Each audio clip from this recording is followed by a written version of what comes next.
All right, welcome back to another episode of the Casey Campbell Podcast. Casey Campbell with you, of course. We are pleased to be joined by Quin Houff, who drives the 00 Chevrolet for Starcom Racing. Quin, how are you, man? I'm doing great. How about you, buddy? I'm doing well. So Quin, kind of looking at this is kind of like your second season in the Cup Series. What has it been like, for you? What's the biggest thing that you've learned so far in this second year that you kind of didn't your first?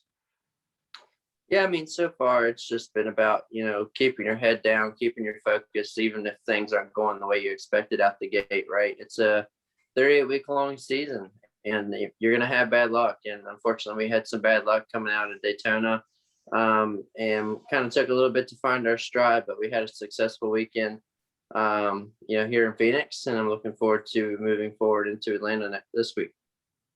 I've always wondered what it's like to run for, one of the, underfunded teams. What is it like to be one of those guys going to the track every week, knowing that you're probably not going to win the race? What is it like to just, go out there and, just run out there and compete? Yeah, I mean, first of all, it's humbling just to be in the Cup Series at all.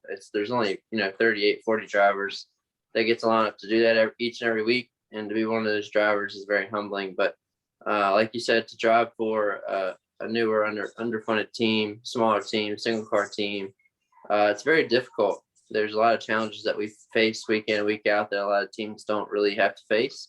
But we keep our head down and we keep working hard.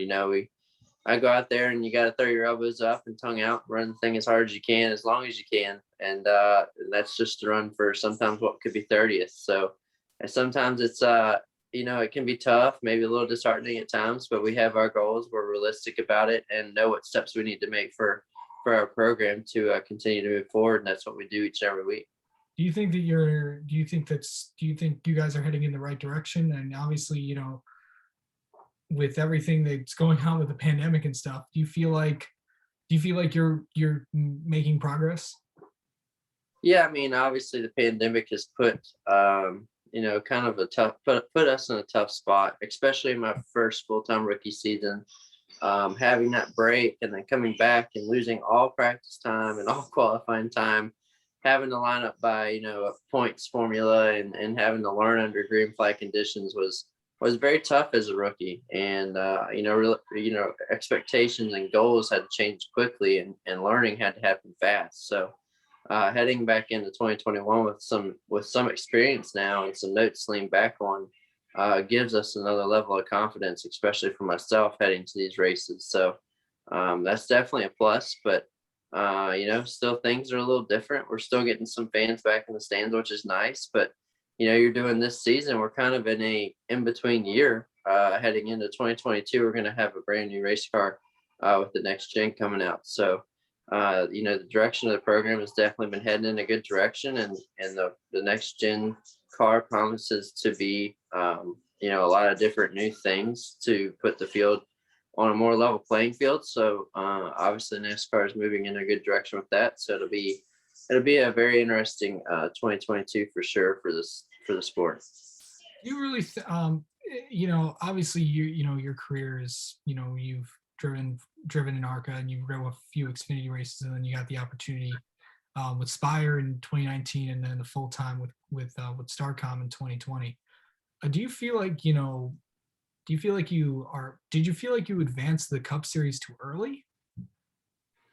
I get that question a lot, and the thing that's different about our sport is there's not really a specific ladder system of things that drivers have to do in order to get to certain spots as far as where they're driving at what level they're driving at, things like that. NASCAR does have a license restriction and has a license process you have to go through.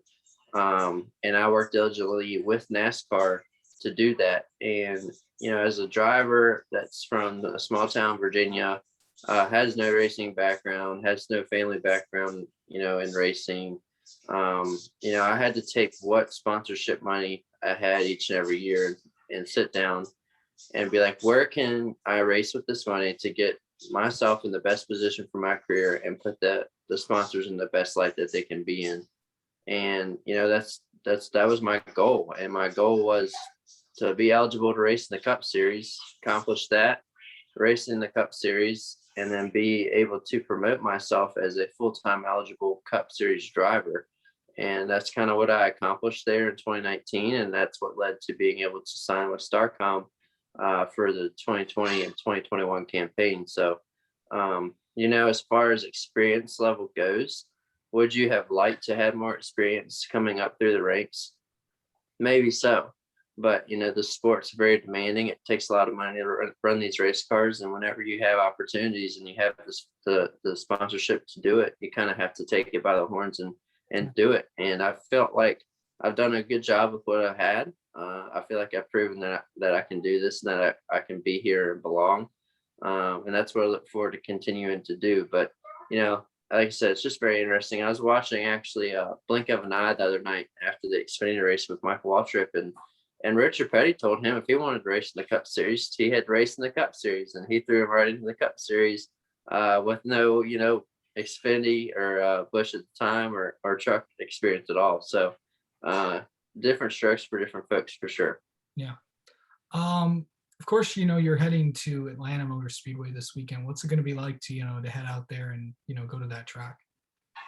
Yeah, Atlanta is a really unique racetrack. There's so much speed there. It's really fast, but at the same time, it's old, worn out, a little rough. Tires drop off pretty hard there, and it's a long race. So it's just going to be our first mile and a half, 500 miler, and looking forward to the challenge. We ran, I went there and ran without any practice last year, and I felt like we performed pretty well. So I'm looking forward to going back through the notes this week, going back through some data, seeing what we did, and what I can take away from it, what I need to apply this time, and just sitting down and watching film, kind of like any other sport too, helps a lot. So I'm excited to get back down to Atlanta and hopefully continue this positive stride that we have going with our team. So what's it? So outside of racing, what are you doing? Yeah, outside of racing, there's not a whole lot I can do when we're in race season. I still try to live up in my hometown of Virginia, so there's a little extra traveling for me at the beginning of and end of each race weekend. But I just try to come home and stay connected with my family and friends, and just relax. Really, I mean, you're on the radar so much for racing. Sometimes you just want to go home and kind of disappear for a couple of days. So I spend a lot of time down in the basement on my simulator with my buddies, or playing video games and stuff like that, and just obviously staying in the gym and staying on top of fitness and stuff like that. And this week we're down here in Raleigh, where my wife's from, and seeing some of her family and friends in between races, and looking forward to doing that. So what's a track that's upcoming that you're really liking and wanting to race at? It's a hard question. We got some interesting tracks coming up. Obviously the biggest headline is Bristol Dirt coming up in 2 weeks right before the Easter break, and there's not really many expectations about that one.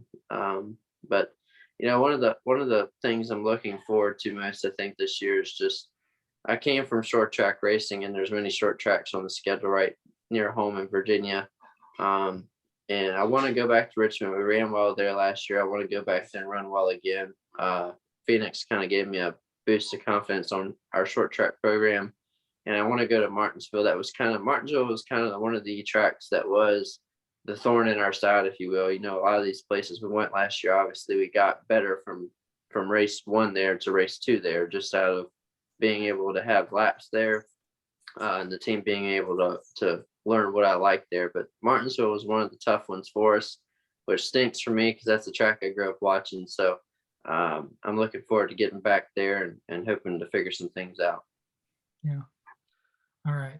Quin Houff, thank you so much for spending a few minutes with us. Good luck this weekend in Atlanta. Yeah, man. Thanks for having me on.